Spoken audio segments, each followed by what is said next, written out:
Horas, menjuah-juah, Yahoo!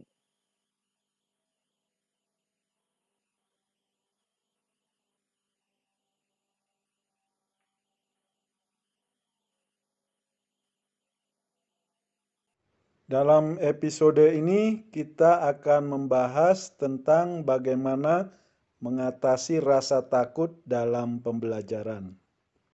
Salah satu penyebab kegagalan seorang anak mempelajari pelajaran tertentu adalah adanya faktor penghambat dalam pembelajaran.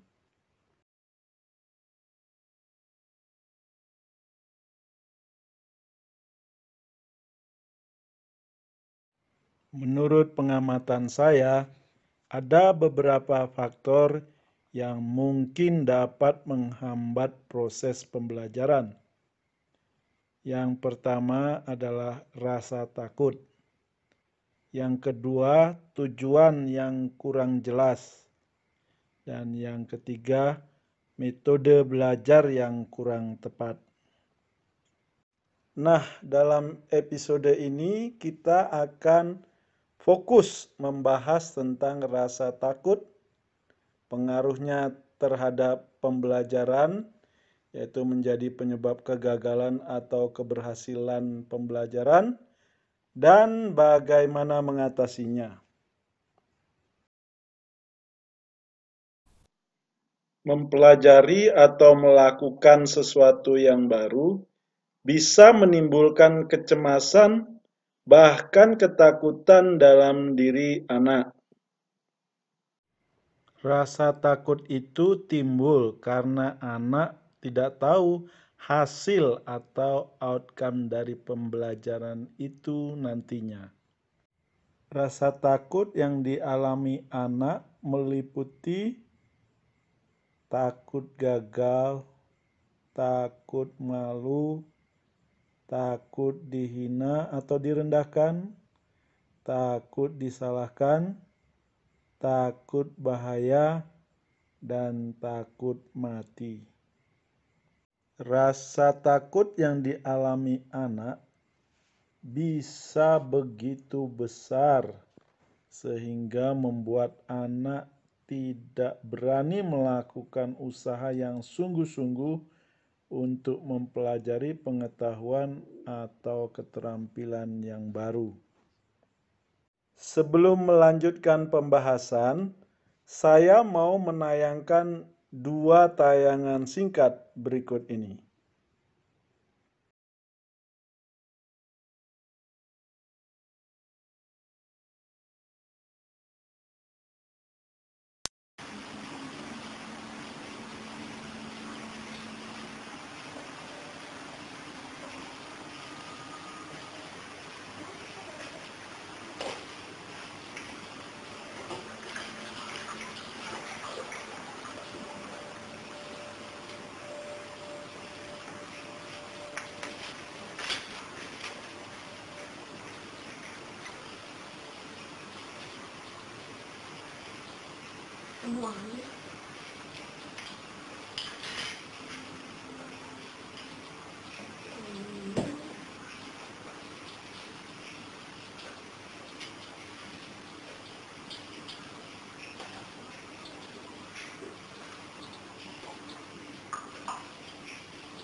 Narada raja murule de dore hoye ini punarada raja mae bole alo ajiye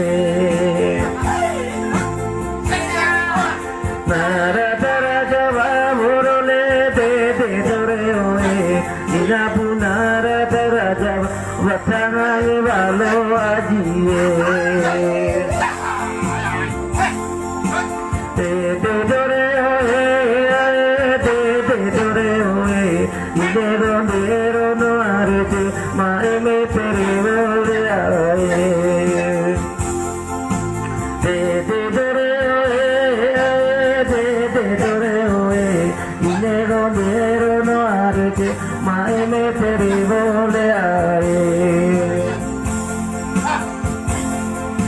Narada mau mere role de dore hoye ina punarada mau me mae bole ke ajiye Narada mau mere role de dore hoye ina punarada mau mae bole de ajiye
Dalam kedua tayangan itu ada faktor risiko yang bisa saja membuat individu yang terlibat di dalamnya merasa takut sehingga tidak mau melakukan kegiatan atau pembelajaran yang seharusnya dilakukannya.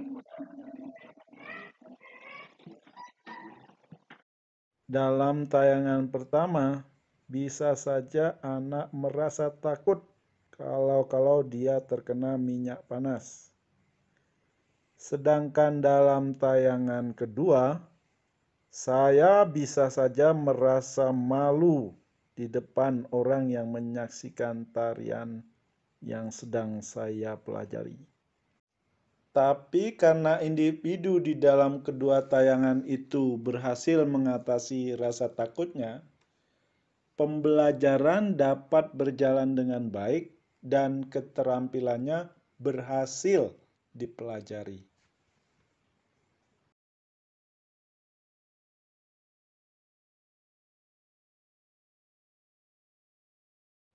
Nah, bagaimana caranya kita menolong anak mengatasi rasa takut sehingga dia akan berusaha dengan sungguh-sungguh dalam belajar dan pada gilirannya akan berhasil.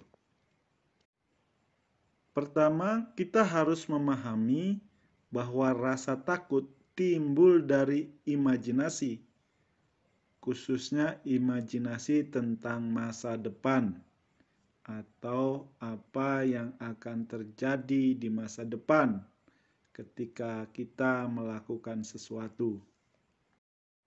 Misalnya, anak dalam tayangan video yang pertama bisa saja membayangkan seandainya dia melakukan gerakan yang salah yang membuat wajan tempat penggorengan yang berisi minyak panas itu terjatuh, sehingga minyak panas itu mengenai bagian-bagian tubuhnya, entah kakinya atau tangannya atau bagian tubuh yang lain, dan membuat dia mengalami bahaya.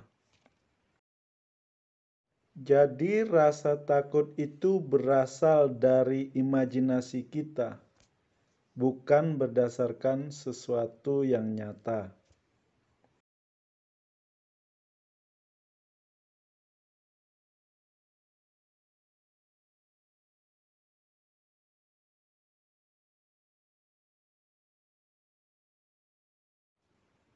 Kedua, ada rasa takut yang masuk akal atau realistis, dan ada rasa takut yang tidak masuk akal atau berlebihan.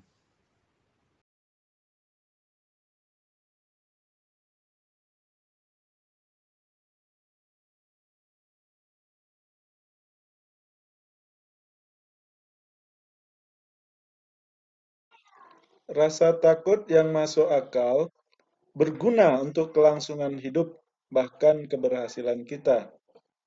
Misalnya, rasa takut terhadap bencana mungkin mendorong kita untuk membangun rumah jauh dari tempat yang rentan bencana.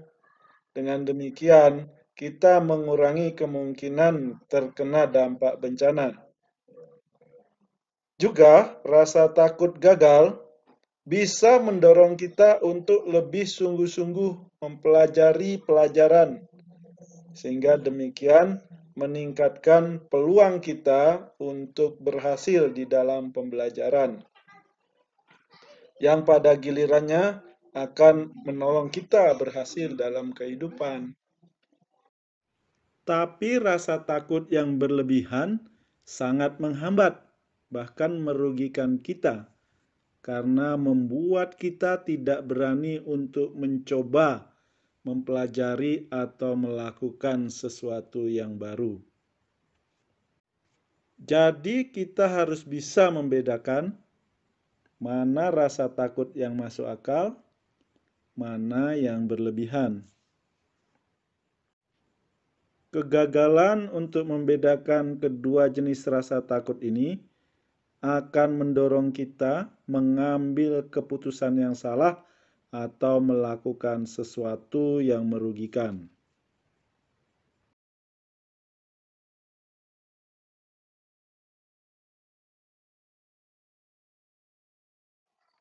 Sebagai contoh, secara statistik, jumlah orang yang meninggal karena kecelakaan pesawat terbang jauh lebih kecil daripada jumlah orang yang meninggal karena rokok.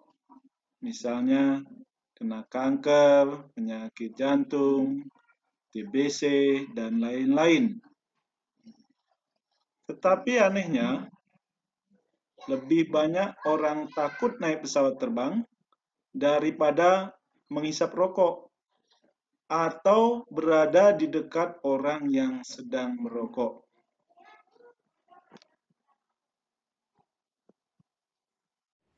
Ketiga, risiko yang mungkin terjadi ketika mempelajari atau melakukan sesuatu yang baru dapat memberikan dampak yang tidak berarti, atau berdampak kecil, atau berdampak besar, atau berdampak fatal.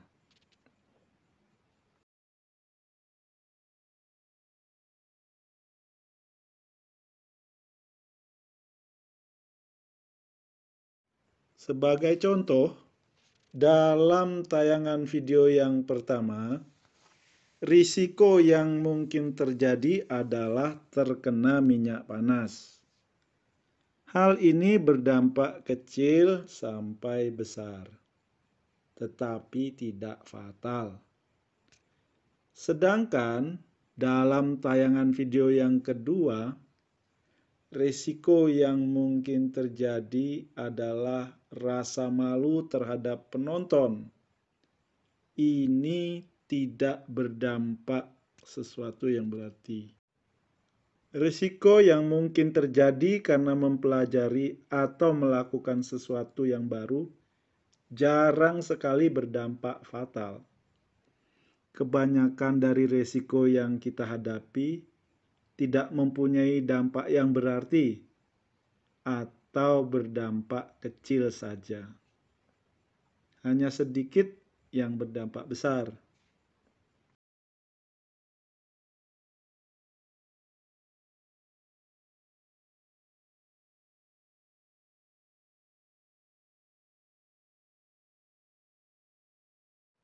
Keempat, kecuali pada kegiatan yang risikonya berdampak fatal, kegagalan biasanya tidak bersifat final.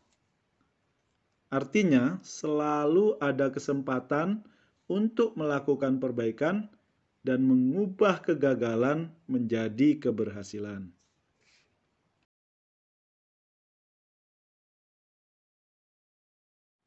Nah, dengan mempertimbangkan keempat fakta di atas, kita harus mendorong anak untuk berani mengambil risiko dan berani mengalami kegagalan. Karena dengan demikian, dia akan mencapai keberhasilan. Sekali lagi, kegagalan jarang sekali bersifat fatal dan final.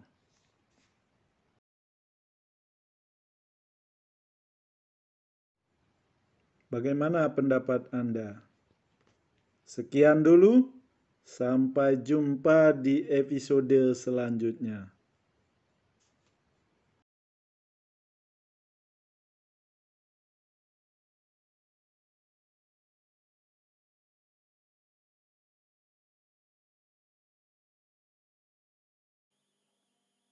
Horas, menjuah-juah, Yahoo!